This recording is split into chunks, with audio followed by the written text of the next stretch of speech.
Hello everybody, welcome to another episode of Fearless and Free TV. I'm really excited to share with you the guest that we have on today. I've been following his work for several decades, and he is one of the luminaries that has made a huge impact in the world since he began his work. Neale Donald Walsch, in his first book, Conversations with God, took the world by storm, and he's been writing ever since. And I'm bringing him on today to talk about his newest book. Before I do, for those of you who are new to me, I am Victoria Reynolds. I am an embodied Elohim. I am an oracle of freedom and spiritual luminary, and my purpose on the planet is to help liberate humanity from the present fear-based reality so that we can create heaven on earth. If you want to learn more about me, head on over to my website at victoriareynolds.com.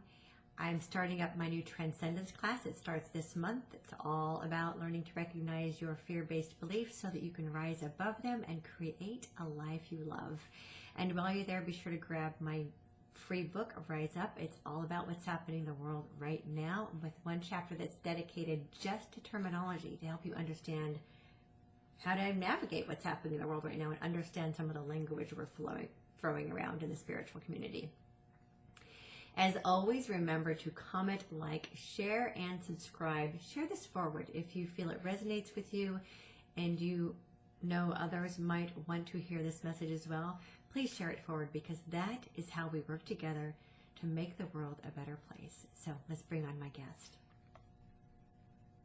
Everybody, I'm so excited to bring my guest on today. Neale Donald Walsch is one of the biggest names to me in the world of spiritual evolution and spirituality. He's an icon in the world of spiritual transformation. I've been following him for several decades, and I'm so excited to share him with all of you. I know he's a new name for some of you, for those of you that are newly awakened, and I'm so thrilled to have him on here.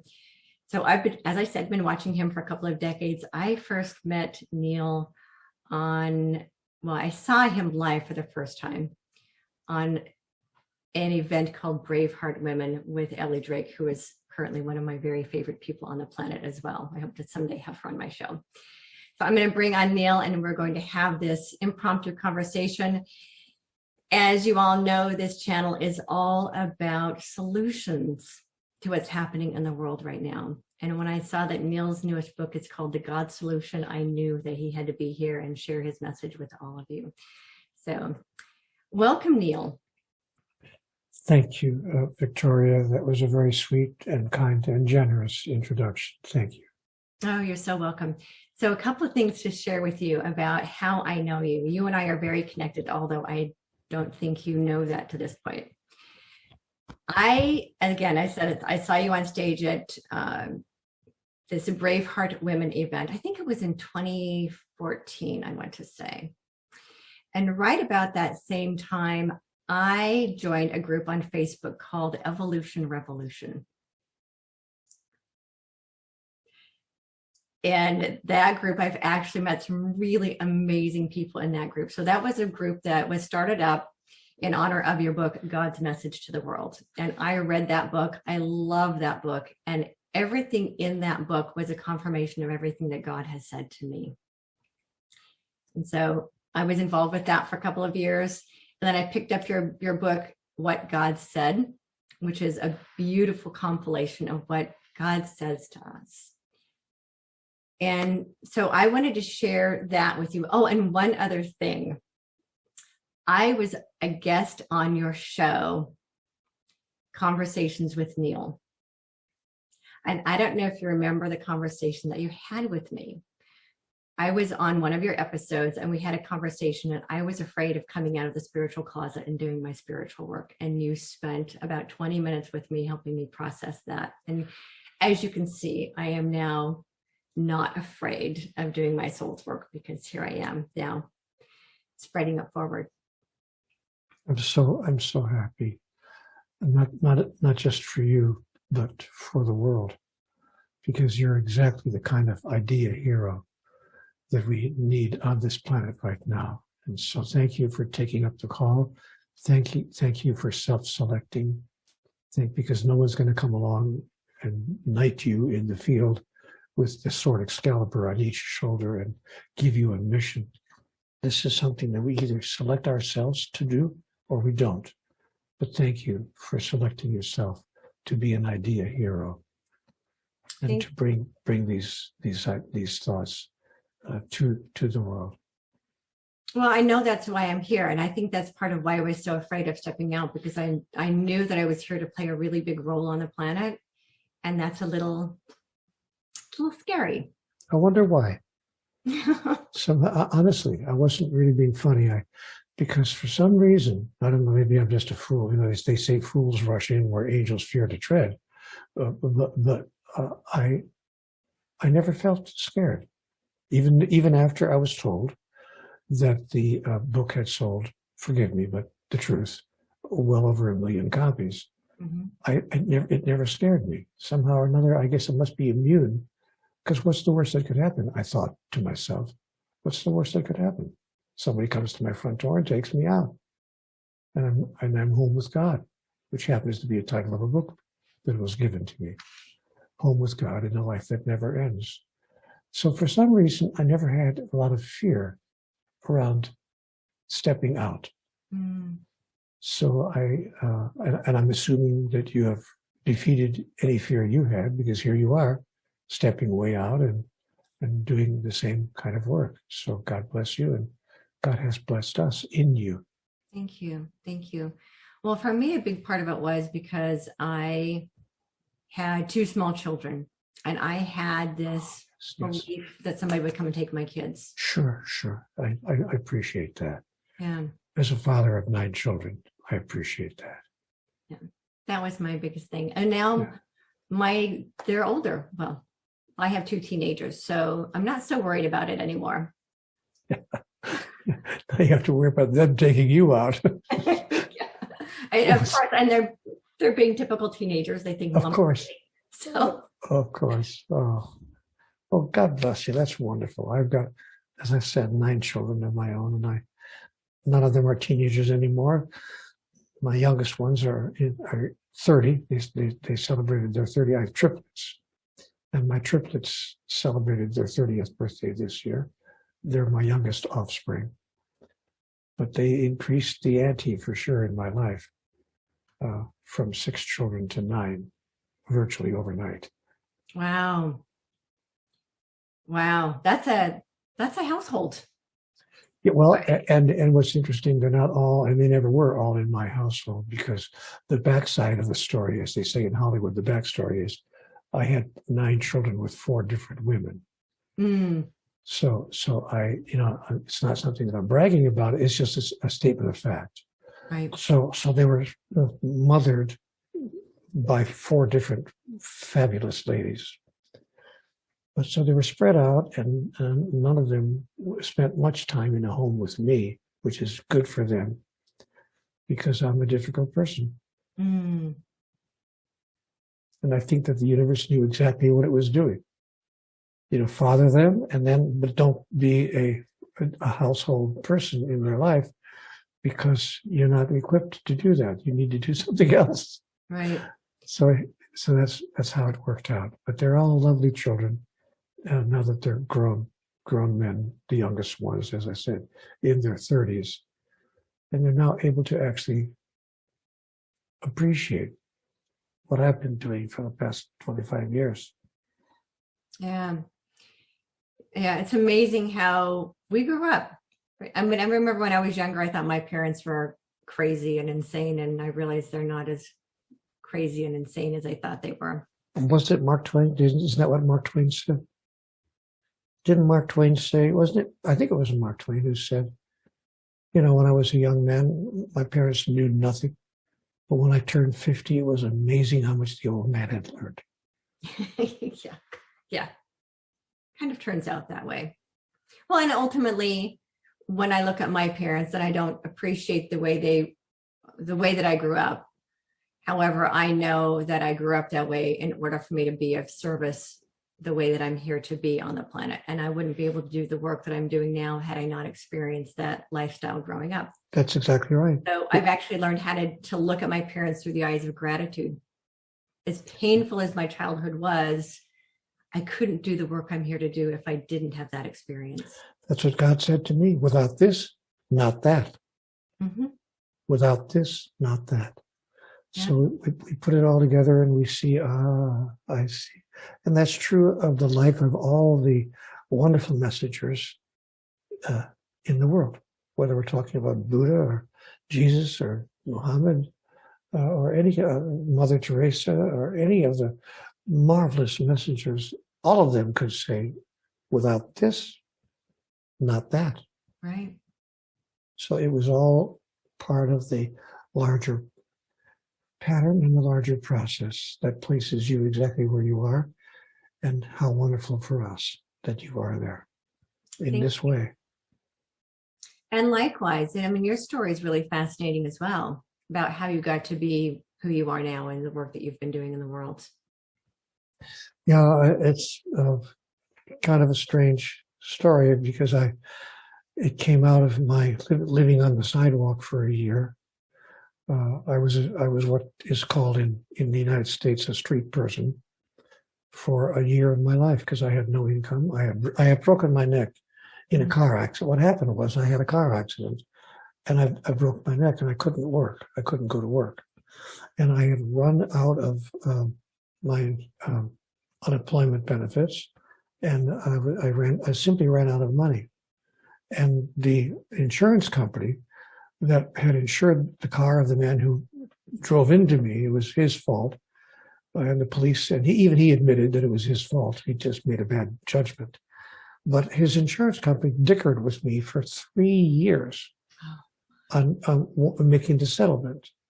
And so for 2 of those 3 years, I had no, like I couldn't work. I was wearing a Philadelphia collar, which is a therapeutic collar for a person who breaks their neck. And the doctors were telling me, Neale, try to understand. You have to wear this device because think of a basketball on the head of a pin. Your neck can't support your head. So do not take this device off for any reason. Sleep with it, shower with it, live with it until we tell you can take it off. So I was trying to get a job, and you could imagine me walking into a place applying for a job, and no one would hire me because one guy was honest with me. He said, Mr. Walsh, you're a walking insurance claim. You make one wrong move, and we're paying you through unemployment insurance for the rest of your life. Says, we can't hire you. We can't hire a person who walks in wearing a device like that. So those were in the days, we're talking 25 years ago, before they had laws that would not allow people to fail to hire you because of a handicap. But in those days, those laws were not in effect. Mm-hmm. So my dear Victoria, I wound up spending a year on the sidewalk because I lost my apartment. I had no income. I literally had no money whatsoever.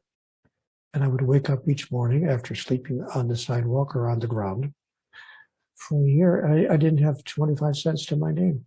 And whether I ate that day or what I ate that day was based on how much I could panhandle on the streets of the city in which I lived.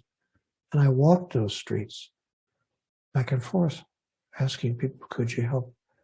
Anything would help. And I remember a man said, all I have is some loose change. I said, hey, you know what? If I got a quarter from everybody I passed on the street today, I could buy a hamburger for at McDonald's. I could at least have something to eat. Please, whatever you have. Yeah. So I lived that way for a year. And then at the end of that year, as that year was coming to an end, I finally found a little apartment that I could get into. Some couple, frankly, had pity on me. They had a grandma apartment behind their house. They were very wealthy.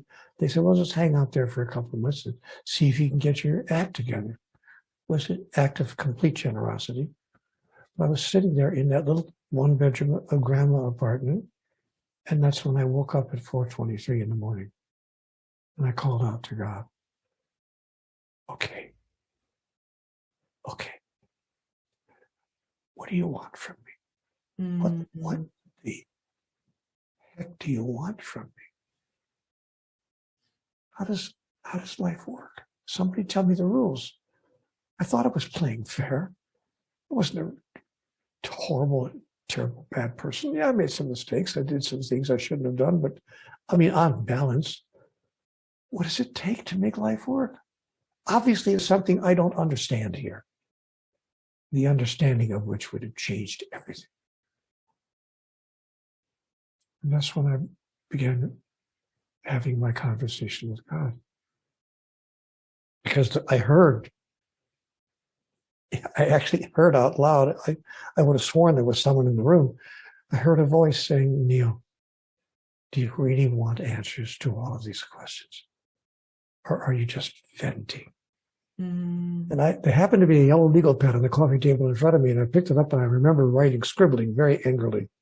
I am venting, but if you have some answers, I'd sure as hell like to know what they are. And immediately a thought came to my mind. Wouldn't you rather be sure as heaven rather than being sure as hell? And I said, well, what's that supposed to mean? And I began a back and forth. I was hearing answers in my mind. I was writing down what I was hearing. I was writing my next question, writing down the answer that I would get immediately.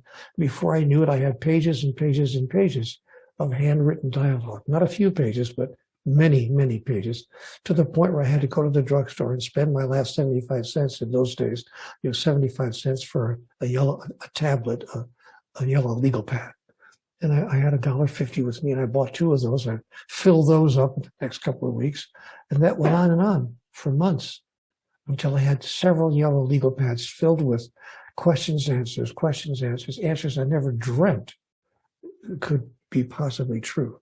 And in the middle of that process, I was told, you will make of this one day a book, and it will be accessed by many people. And I remember, Victoria, my first thought, now I gotcha. Now I gotcha, because that's measurable. That's a measurable outcome. Everything else that I was receiving, if you please, was theoretical, conceptual in nature, could be, could not be, who would know? But here was a statement, a fact. This will one day become a book. I can measure that outcome. So I thought, we'll see about that. Nobody's going to publish a book of these notes that I had on a legal pad. I mean, I could just see a publisher rushing out to the workroom floor, saying to his editors, hold the presses, stop everything. I got a guy here who's talking to God. It sounds pretty crazy. It's not going to happen. It's not going to happen. So I sent my notes to a publisher, to 3, actually, 3 different publishers, not 20 or 30, but I did choose 3. I went to a bookstore and I looked at books of, so-called spiritual development books, and I sent it to those 3 publishers. And doggone it if one of them didn't call me. I said, this is fascinating stuff. We'd like to publish this. I didn't get it advanced. They were giving it advanced to a totally unpublished author. But he said, we'll be happy to give you our standard percentage, which was in those days 15% a royalty. So I said, oh my gosh, you're going to publish this? And they did. And, I thought, okay, so it's going to sell 5,000 or 8,000 copies. Maybe if we really get lucky, it might sell 10,000 copies, and that's kind of nice. And it didn't sell 10,000 copies. It sold 10 million. Wow. In 37 languages. Yeah, that book changed the lives of millions of people. And then I understood, because my conversation was continuing. I didn't stop having this interaction. And I was told directly, don't think this was meant just for you. This was never meant just for you. This was meant for the world entire. That's right. And don't even begin to think that you're the only one having these experiences. I'm talking to everyone all the time. The question is not to whom am I talking? The question is, who's listening? Who's listening? Yeah. I tell people that all the time. God talks to all of us. We just need to learn how to listen. Voila. Yeah. So that's my story in a couple of minutes or 2. And that's my story, and I'm sticking to it. Well, it's such a great story because, as I was saying at the beginning, before we actually got on camera, about this great awakening we're in the middle of, that people have the greatest breakthroughs when they experience those breakdowns, those, what I call a holy shift, we come to those moments where we're like brought to our knees and everything we thought we knew about our reality is changed. And that opens us up to an entirely new understanding of what's possible in the world. So for me, COVID is that massive catalyst event like you had with being homeless, that humanity needs to wake up to what's really possible. I know you talk about that in your new book, The God Solution. This is where we are now. We're in this massive mess that we're in right now. The solution is God. The solution is love. Yes, and in a sense, the solution is us. See, we're waiting for God to be the solution. I call that the God dilemma. The God dilemma, the standard God dilemma is, if there really is a God, why doesn't he fix everything? Right. If there really is a God, why does he allow life to be the total mess that it is? So people have either stopped believing in God or never even began, just refused to even start believing in God because they can't imagine a higher power, right. A higher being that would allow this kind of experience to go on, to take place. Right. So why doesn't God fix it? If there really is a God. That's what I call the God dilemma. Right. And I've had to answer it. I had to address that question head on and answer it in the book, The God Solution, which is not a dialogue book so that everyone knows. It's not a question and answer book with God engaged in a dialogue with me. It's a simple first-person narrative book in which I think it's the apotheosis of the entire oeuvre, the entire Conversations with God body of work, because it pulls it all together in a very thin book. It's a very quick read. You can read it in an afternoon, but it pulls it all together and explains everything, to my mind, perfectly, including the solution, the way out of the dilemma that we're now in. So what I was told is that God doesn't simply solve all the problems, because if that were the case, then we would be nothing but minions. It was never God's intention to create an entire species of minions who simply did what God said. Just listen to what I'm telling you. I'll fix everything. Don't worry about a thing. And so they are simply, like subjects in the kingdom. That's not what God's intention was. God said, no, my intention was to create creators, that you would experience who I am through the expression of it, that you would experience yourself as having free will to create life collectively and individually the way you choose, even as I, as God, do every moment of my life, every moment of my existence. So it was God's intention to give us the power to create our own reality, which we have done. So I said to God, why don't you fix things? God said, why don't you fix things? I said, no, you're the one who's supposed to. God said, no, you're the one who's supposed to. I said, but you have the power. And God said to me, no, but you have the power. I said to God, stop repeating everything I'm saying. And she said, stop repeating everything I'm saying. We had this thing going, like 10-year-olds who repeat each other. Remember that game with when your sister would say everything you said? So I finally got the message. Oh, I see. God is actually leaving it up to us. And that God's greatest gift was free will, free choice, and the power to create collectively and individually the reality we seek to experience. Yeah. So the COVID is simply the latest of a series. I mean, going back to World War I, World War II, the Great Depression, the collapse of the stock market, whatever. There's always been some kind of a major event. Right. And now the major event of the moment is the pandemic and the economic collapse that has accompanied it. And to some degree, the racial strife that we are seeing that has emerged as a result of it, and all the rest that's going on in the world right now. Right.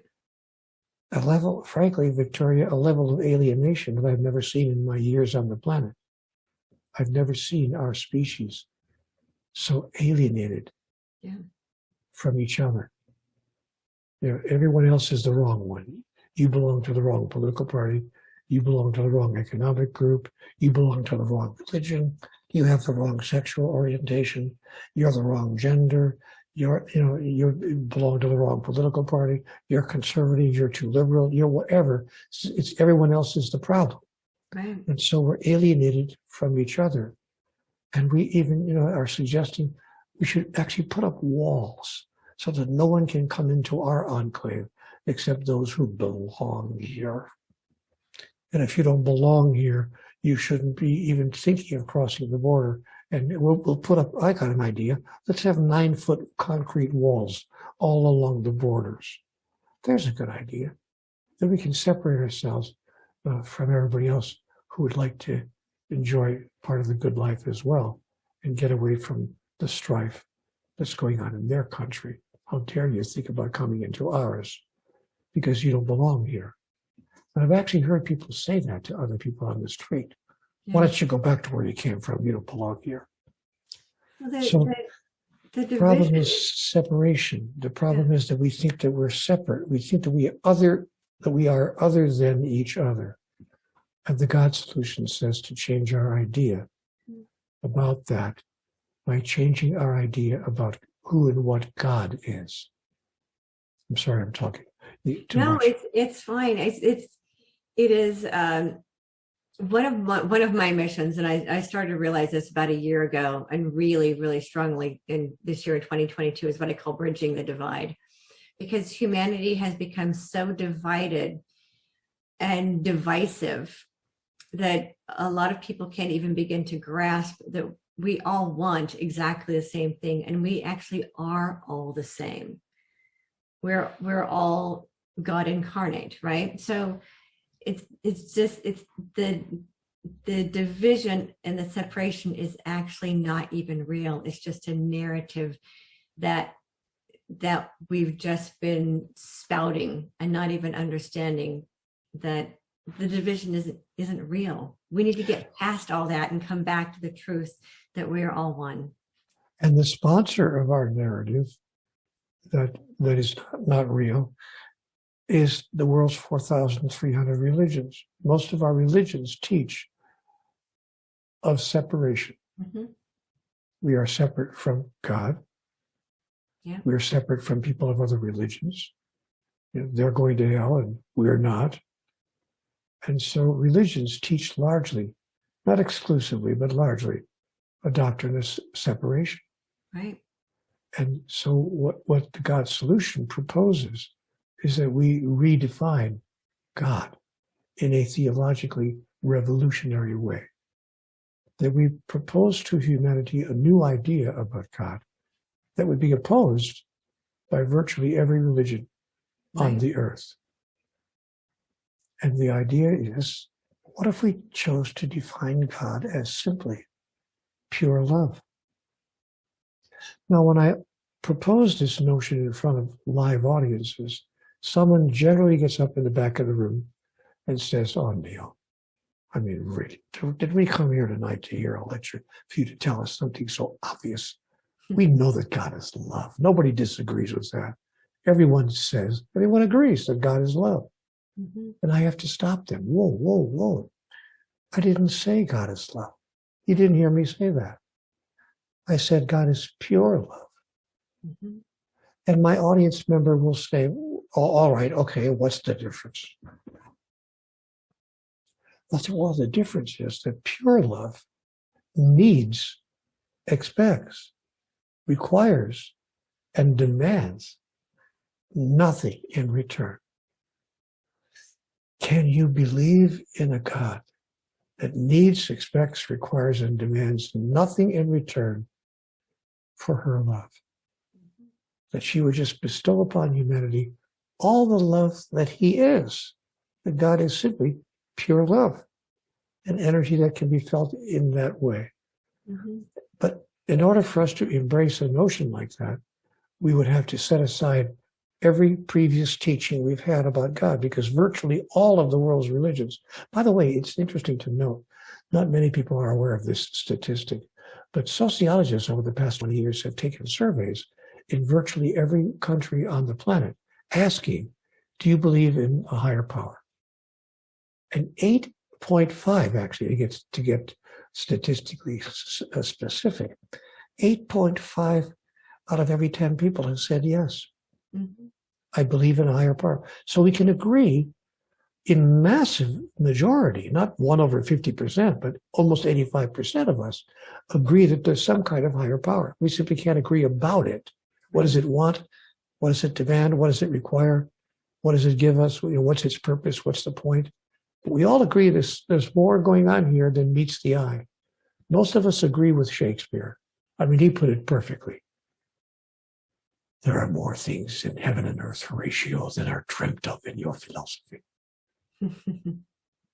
Yeah. So we have to come to a new understanding of what is this higher power and what does it want? And how does it work? And what does it do? And what is our most accurate relationship with it? Now, the reason that that's important, people might say, oh, even Neale, it's just a matter of philosophy. What's the difference? The difference is that humanity has been basing its own day-to-day behaviors one-on-one and nation with nation. That is, collectively and individually, we base our behaviors on the model we've been given of what is the supreme being's behavior. Right. That is, we are acting the way we imagine God acts. And we've determined that God is, in fact, judgmental, condemning, and punishing. Yeah. So when we are condemning and judging and punishing with each other, we assume that we're simply acting with others the way God acts with us. This is how we love. That's how God loves us. Now, if we decided that God does not love us that way, if we decided that God never judges, never condemns, and never punishes anyone, that would create a whole new baseline, a whole new ethic for humanity to model. Right. And that modeling, that ethic, embraced and demonstrated by the largest number of human beings, would change life on this planet overnight. Absolutely. Overnight. Absolutely. And that's why I call it the God solution. Yeah. Yeah. And it's interesting. I've been saying for several years that man made God in man's image. So we've created this concept of God that is how we are, as you said, judgmental and lacking and angry. And yeah, but we think that's how God is. The irony is that the circle is complete. We've created God the way we think we are, but in fact, we are that way because we think that's the way God is. Right. So we see that the circle is complete. So if we change the character of God and understand that we are created in the image of pure love, and I've been saying for years, I grew up with this idea of unconditional love. God is unconditionally loving, with a big long list of conditions. It just makes no sense at all. 10 of them at least. Yeah, and call the 10 Commandments. Nothing pure love and unconditional about all the big long list of rules under which God will love us. And so I call those fear-based beliefs. My soul's work is teaching people how to recognize their fear-based beliefs so that they can get to the true essence of love, which is that which all things are made of. So we are all love. But what would it take for us to love each other in that way? Is it possible to have a beloved person or people in your life, to say nothing of the person that you're finding across the pillow on the same mattress with you? Is it possible to look at that person and say, I love you, and need, expect, require, and demand nothing in return? Yeah. See, you know what? We haven't learned how to interact with each other that way. We can't even imagine a God who has the ability to do that. Even the highest entity, the most powerful being in the universe, apparently doesn't have the ability to do that. So how can we expect ourselves to do that?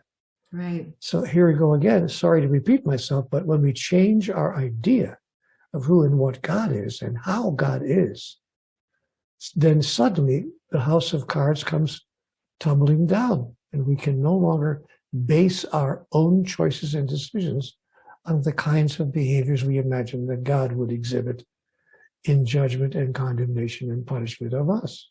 Right. But and so the biggest challenge of my life has been to, wait a minute, can I embody that? Because if I can't, Neale, shut the hell up.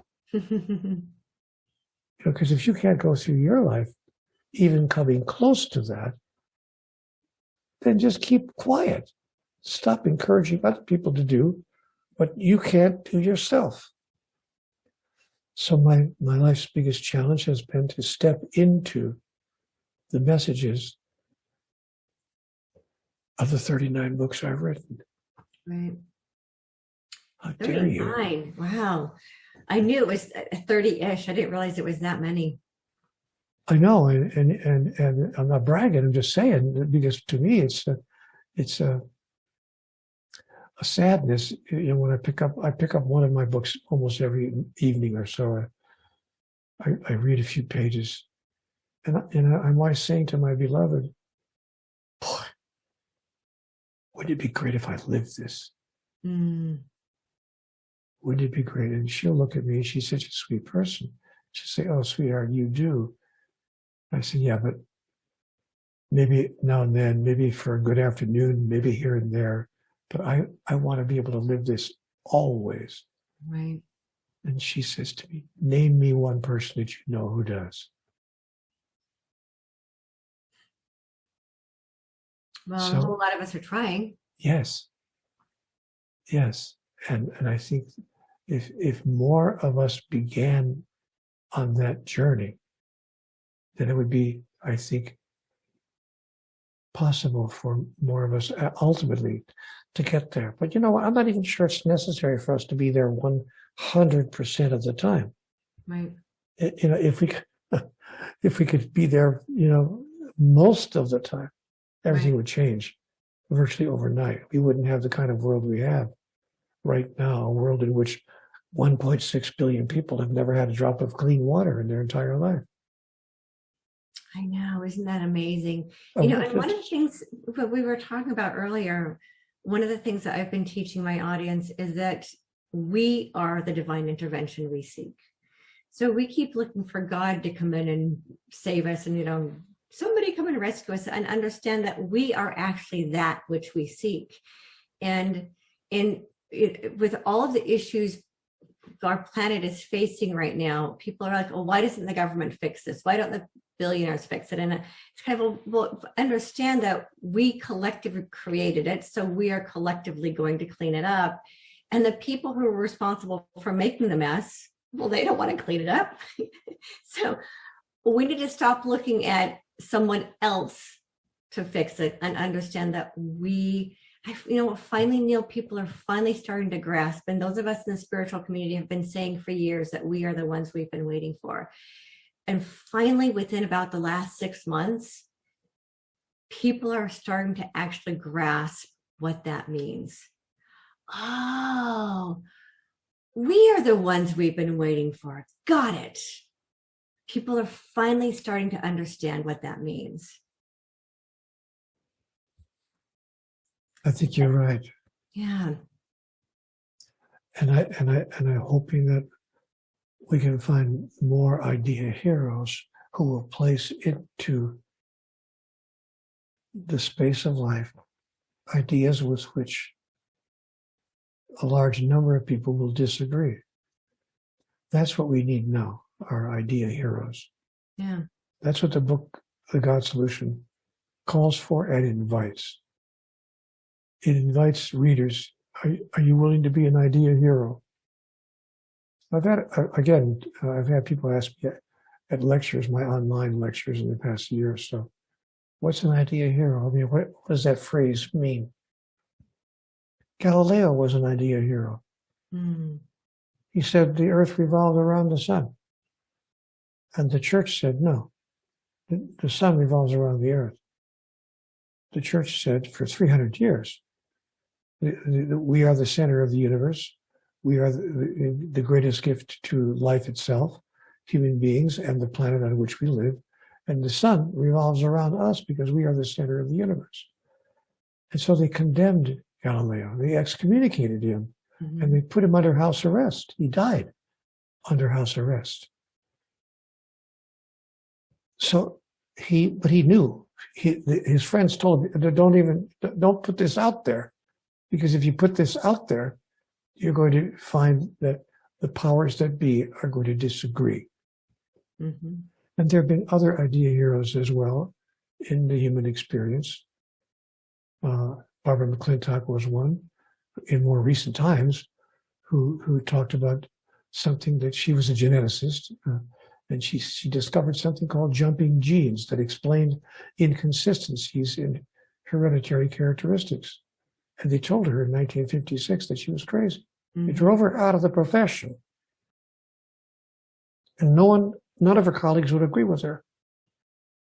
Until 1983, when she won the Nobel Prize in physiology and medicine for her discovery. Then all of a sudden, oh, I see. Maybe she was right. Not maybe she was right. In fact, she was right. So idea heroes are people who propose a thought that is antithetical to what most other people are thinking, but who say it anyway, and who later are found to have really nailed the truth. Oh, I see. God really is pure love. God really doesn't judge or condemn or punish anyone, because God needs nothing from us in order to love us. And that is the nature of real love when we experience it and express it with each other. Because if I need something from you in order to love you, then I'm not loving you at all. I'm simply loving myself through you. Just using you to love me based on what I expect you to give me in exchange for my love. It's a barter. It's a trade deal. Like nations have trade deals with each other. And on the 14th of February every year on Valentine's Day, we can give each other the perfect card. My dearest, my darling, my beloved, I trade you very much. And I will never stop trading you. I will trade you until the end of time. But if you stop trading me, the deal is off. So now the question is, can we love each other the way God loves us? Or can we even believe that God loves us in such a way? That's theologically revolutionary, and it will take an idea hero to say it over and over again out loud. Yeah. Well, I think that the hardest part for a lot of people is going to be able first to grasp that God isn't a man. That idea is so, I call them hand-me-down beliefs, is so integrated into the human collective that the idea that God is love, the energy of love itself, and not some man who's in the sky that's going to punish us. And to be able to, it took me years to grasp that. I was like, I don't understand, because, I grew up with a Christian-based background. It was almost impossible for me to grasp that God wasn't a being in the sky. And getting to the point like you, I communicate with, I call God source. I call it love streaming. Right? I'm love streaming these messages that come in and understanding, oh, God actually really is love. And it's pure love. Every single one of us. And when we understand, we don't need to get love from anybody else because it already is us. And that's what I think that's going to be really difficult for people to grasp, because our religions have always told us that God exists outside of us and that we have to earn the right to be in God's presence. And that all of these rules and regulations, and I call them fear-based beliefs, that exist inside of every one of our religions that I'm aware of, that teach us that God is separate from us. And when we can grasp that it's not, that we are all that, and this is one of the things I remember you saying on stage when I first saw you on stage, was when God said, I am that I am. And I sat with that. I am that I am. Oh, So if God is I am that, that means God is also me. And God is the tree and the grass and my neighbor's house and my cell phone. So I am that. I am all that is. And I think when people can start to grasp that, we can let go of all of these other beliefs about how we think we have to be, and understand that this pure, infinite, divine love that flows through everything. If we can grasp that, then everything else goes away. I couldn't agree with you more. Yeah. I would simply use the term pure love every time I say love, because people in my audience say, oh, we all know that God is love, Neale. There's nothing revolutionary about that. And I have to tell them, I didn't say God is love. Yeah. I said God is pure love, and there's a difference between love as we understand it in our human experiences and pure love.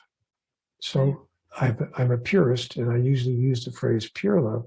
God is that energy that is pure love, as opposed to the kind of love that we express and experience with each other. Right. Because that's emotion. And trying to explain the difference between emotional love and love as energy. And that I think takes a while for people to grasp, but love as an energy rather than an emotion. Pure energy. yes, Yeah. I think you're onto something there. And that's exactly what I would agree with. I couldn't agree more. Thank you. Well, wow. I can't believe, Neale, we've been on here for as long as we have. I have to tell you, I love hosting this show because I get to have such amazing conversations like these with amazing, extraordinary people who are making such a difference in the world with their messages, with their services. We're all here to make the world a better place. And when we are creating heaven on earth. And there are so many of us that know that. And it's not a few, it is hundreds of millions of people who now know that's what we want to create on the earth experience. And to be able to bring people onto this show like you, who are sharing with people how to do that and what the solutions are, instead of focusing on, they can talk about the problems all day long someplace else. This is all about the solutions. How do we then create that which we all desire? And the truth is that if we desire something to be, it already exists. We wouldn't even be able to imagine it or to desire it if it didn't already exist. Yeah. You can't think of something that's not, you're exactly right. Yeah. It's not already in existence. So we have. It already exists. We just need to create it. I agree. Yeah. So let's hope all of us can move forward with that process. Yeah. It seems to me that's the purpose of life itself. If you please, evolution. For us to step into the next grandest version and recreate ourselves anew in the next grandest version of the greatest vision we ever held about who we are. Now, that doesn't work for people who don't have a grand vision of who we are, but those who do have a model toward which they can work. And you know what's interesting? Virtually every great spiritual leader, ancient or contemporary, says the same thing. Yep. The same thing exactly. They don't have any other message other than that. Yep. So maybe it's time for us to listen to those who have been telling us these things for these many years. Yeah. The biggest question we have to ask ourselves is, who am I? See, Victoria, what I've noticed is that most people are not clear about who they are. That is, if you ask the average person on the street, how would you define yourself? I mean, really, what are you? Are you a physical being? Like a bird in the sky or a fish in the sea? Basically a biological entity? you're born, you live, you die, and it's the beginning and the end of it? Or do you think, truly in your heart, do you really think that you're a spiritual entity? A spiritual entity that has a body and a mind, but that this is not who you are, this is just something you have. Mm-hmm. If you think you're a spiritual entity, then you needs must ask the next logical question. Why would I be here? Why would a spiritual entity leave the realm of the spiritual and come into the realm of the physical? For what purpose? For what reason? Why would I leave heaven and come down to earth? Yeah. To use simple terms. And what's the point of this experience? And most people have not really asked themselves those questions in a serious way. Yeah. That is, the largest number of human beings have gone through their entire lives without really exploring those questions in a really deep, ongoing, meaningful way. Absolutely. Much less have they given themselves answers. But for those who are now embarking on that journey, there are ample resources in the world, and you're one of them. I hope that they will listen carefully to what you have to say, because you're bringing them an opportunity, an opening, a chance, some information they may not have considered or may not have considered in that particular way before. So, blessed be you for what you are doing. Thank you, and likewise. Thank you for being of service to the world the way you have for the last, how many years? I think I discovered you in the 1980s. When did you write your first book? My first book was printed in 1995. Oh, 95. I thought it was earlier than that. I think it was 5/5/95. Okay. Yeah, I had my first spiritual awakening in 1987. And so I've been on this spiritual path for a long time. And I'm really grateful that you've been a part of that. I certainly wouldn't be where I am today without teachers like you setting an example and setting opportunities for learning on the path for those of us who are kind of in a way following in your footsteps. So thank you for that. I'm glad I have been able to perhaps offer something. Yeah, most definitely. Well, thank you so much for being here. You're welcome. Appreciate you. Thank you for asking. Thank you for asking me to be it. I appreciate the invitation. And again, thanks for doing what you do. It's wonderful to know that you're out there. Thank you.